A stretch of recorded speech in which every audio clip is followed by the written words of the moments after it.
A twice-widowed Catholic, it's hard to imagine a less suitable bride for the Prince of Wales.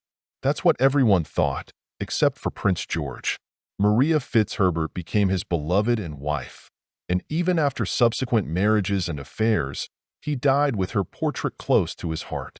Maria was the daughter of Sir John Smith and was born in 1756. Coming from a Catholic family that owned considerable land, they still belonged to what was considered the second class in England. Unfortunately, since the Tudor era, Catholics had not enjoyed the same rights as ordinary citizens. They paid double the taxes, were barred from attending prestigious universities, and even prohibited from acquiring new land. It's no wonder that, facing such significant restrictions, the Smiths chose to educate their daughter in France. When Maria returned, she already knew what awaited her: marriage. This was a typical situation in the 18th century.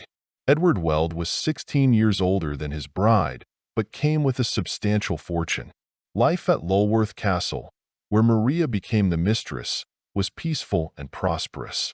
Her older husband admired his young, educated wife, and the local community enjoyed visiting them. In an atmosphere of adoration and joy, the beautiful Maria blossomed even more. She was an elegant blonde, lively, with a sense of humor, and had the ability to engage her conversation partners with fascinating topics. But when things seem too good to be true, disaster is never far behind. Maria's husband fell from his horse and died. The young woman had no children, and Edward Weld left no will. As a result, Maria was left with nothing. She had to leave the castle and return to her father. The exact circumstances under which the future queen met her second husband remain unclear. However, Thomas Fitzherbert turned out to be as suitable a match as Maria's first spouse. He was well off and promptly prepared a will to ensure his wife's security in case of widowhood. This proved to be a wise decision, as Thomas passed away in 1781, leaving Maria a wealthy woman. She was far too attractive and intelligent to languish in the provinces, so the widow Fitzherbert soon moved to London. Her aristocratic ties, albeit of a lower rank, and solid financial standing opened doors to many noble households. It was through this that Maria met Prince George. The Prince of Wales had a less than stellar reputation. He was known in society as a womanizer, a drunkard, and a thrill-seeker. Yet, Maria intrigued him deeply, so much so that he proposed to her. This was impossible, absolutely unreal. A Catholic widow, far from being a princess. England even had a specific law prohibiting heirs to the throne from marrying women of different faiths. Moreover, a prince so close to the throne needed permission from the king and parliament to marry. But George didn't ask anyone. The price of the union turned out to be £500. For that sum, a priest agreed to marry the prince to Maria Fitzherbert. The king, of course, was furious and shocked. However, his mental state had already been in decline, allowing George to feel relatively secure. He was happy. Maria, with whom he lived in her London home, bore him children.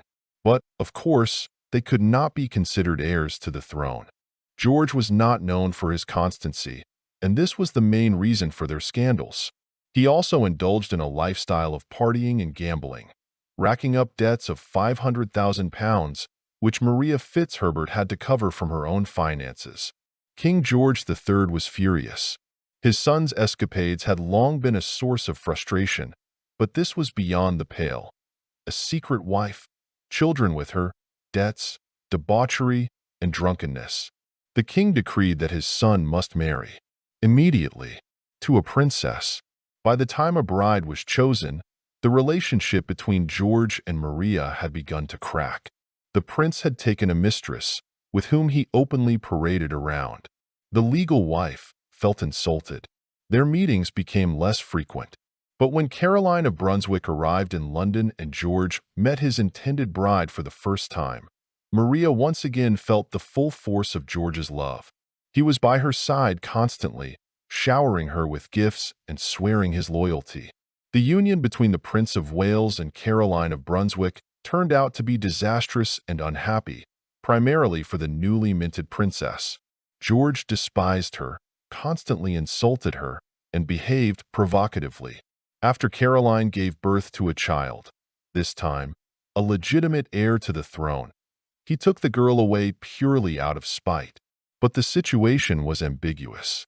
After all, Maria Fitzherbert was just as much a legal wife of George. Their marriage had taken place, and there was a witness to it. So, did that mean his wedding to Caroline had no legal standing? In the 15th century, that's how it would have been judged. But it was the end of the 18th century, and England was no longer a Catholic country.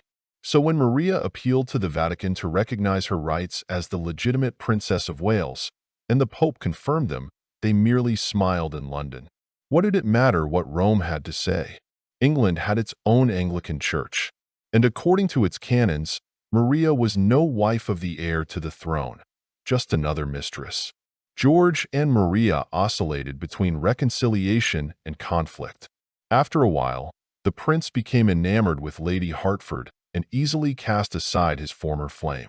He was now a regent for his ailing father and felt much more confident than before. King George III passed away, and the Prince of Wales ascended to the throne. Did Maria Fitzherbert become queen? By the logic of the 15th century, certainly. But in the 18th, all rights belonged to Caroline of Brunswick. True, George stripped her of all titles. Maria died in 1837, outliving her unfaithful lover-husband. She knew that in his will, George requested a locket with Maria's portrait be hung around his neck, so he could rest eternally beside her. This was a clear testament to his love, clumsy, illogical, but undoubtedly very vivid. Although many in England doubted George was capable of loving anyone at all. Subscribe to the channel for more fascinating videos on European history.